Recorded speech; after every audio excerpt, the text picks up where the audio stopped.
पार्ट 2 हांव परत मैदानार देंवलो. वळखले तुमी म्हाका? ना न्हय. हांव गोंयचो फुटबॉल खेळगडो ब्रह्मानंद शंखवाळकार. गोलकीपर म्हूण हांव खेळ्ळां.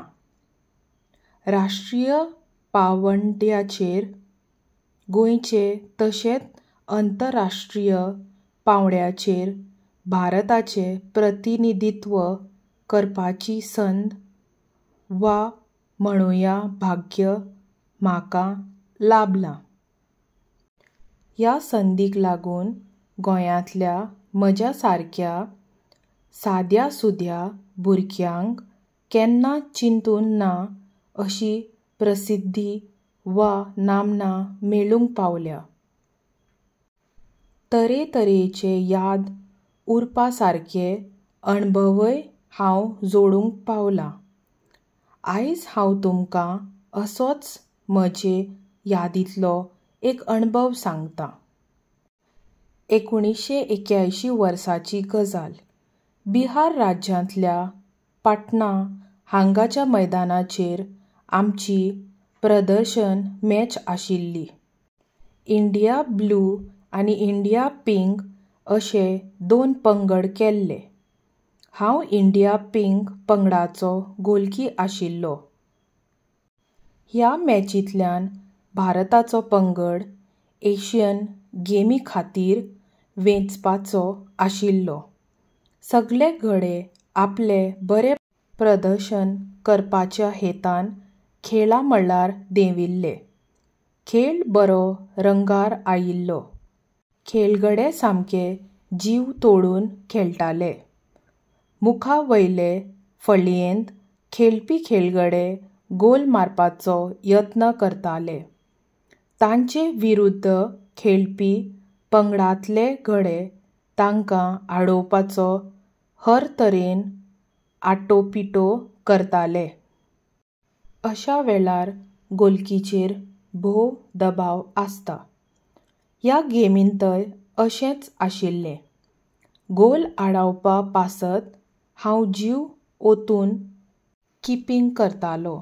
त्या वेळार एक घटना घडली.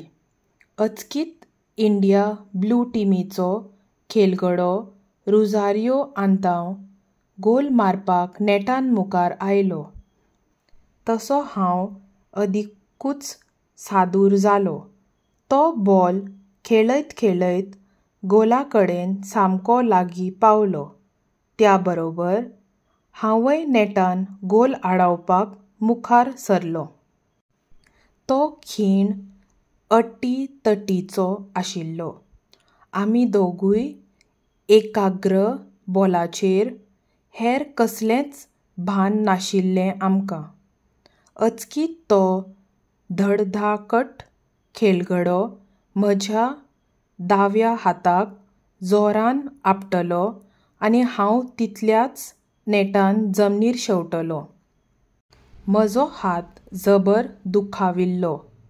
मागीर कळ्ळें म्हज्या हाताचें हाड मोडिल्लें.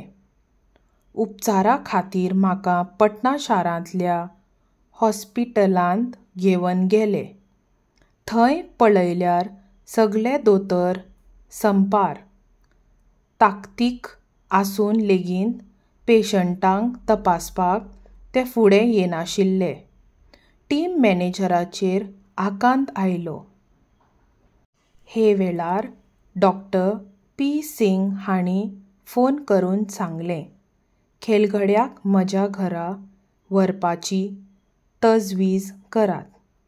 हांव थंय ताचेर उपचार करतां. ताच्या घरा व्हरून म्हाका तात्पुरतो प्लास्टर घातलो. मागीर म्हाका फुडल्या उपचारा खातीर कोलकाता सेंट मेरी नर्सिंग होम ह्या हॉस्पिटलांत व्हेलो. थंय दोतोर दुर्गा भट्टाचार्यजी हाणें म्हज्या हाताचें ऑपरेशन केलें. ऑपरेशन जातकूच डॉ. दुर्गान म्हणलें, तूं बरो जावन परत मैदानार खेळपाक देंवलो आनी एशियन गेम खेळ्ळो जाल्यार हांव तुका दिल्ली येवन वेंग मारतलो आनी हांव तेन्ना स्वताक जैतिवंत समजतलो. ज्या दोतोरान म्हजें येशस्वी ऑपरेशन केल्लें ताचें उतर हांव भायर कशें उडयन तसो निश्चय करपाचे तयारेन हांव आशिल्लो. इतल्यान भारत टिमीचो तंत्रीक सल्लागार श्री किट्टू म्हज्या मुखार येवन उबो रावलो. ब्रह्मानंद, तूं फुडाराक भारत देशाच्या फुटबॉल पंगडांत खेळटलो काय ना? म्हाका तुजी जाप जाय आतांच. ह्या 2 म्हत्वाच्या घडणुकां उपरांत हांवें निर्धारान देशा खातीर परत खेळपाचो निर्णय घेतलो. हांव म्हज्या पुराय जिवितान राष्ट्रीय आनी अंतरराष्ट्रीय मेळून वट्ट 70 मॅची खेळ्ळां. कठीण काळार एक फावट हांवें 6 पेनल्टींतल्यो 5 पेनल्टी आडायिल्ल्यो. म्हज्या ह्या पुराय फुटबॉल कारकिर्दीची दखल घेवन 19 ऑगस्ट 1998 वर्सा भारत सरकारान अर्जुन पुरस्कार भेटोवन म्हजो भोवमान केलो.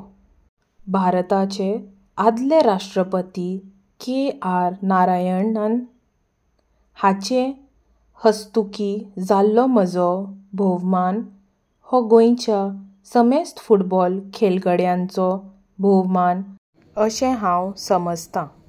मुखार 2022 वर्सा आदले राष्ट्रपती रामनाथ कोविंद हाचे हस्तुकीं पद्मश्री भेटोवनय म्हजो भोवमान जाला.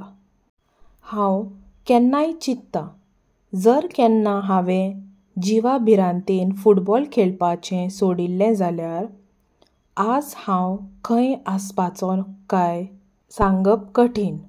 पूण एक खरें, तेन्ना हांव मनाचें बळगें वाडोवन भयाचेर मात करूंक पावलों. फकत फुटबॉलाच्या मोगान आनी देशाच्या अभिमानाक लागून. पूण हें करपाक डॉ. दुर्गाच्या सकारात्मक आशिर्वादी उतरांनी म्हाका भोव उर्बा दिली. मिस्टर किट्टूच्या अपेक्षाभरीत प्रश्नान म्हजी देशा विशींची लागणूक जागयली आनी हांव परत मैदानार देंवलों. म्हज्या इश्टांनो, एक गजाल याद दवरात. अपघात, अपेस आनी संकश्टां कोणाक चुकनात. पूण ताचेर भियेनासतना मात करूंक जाय.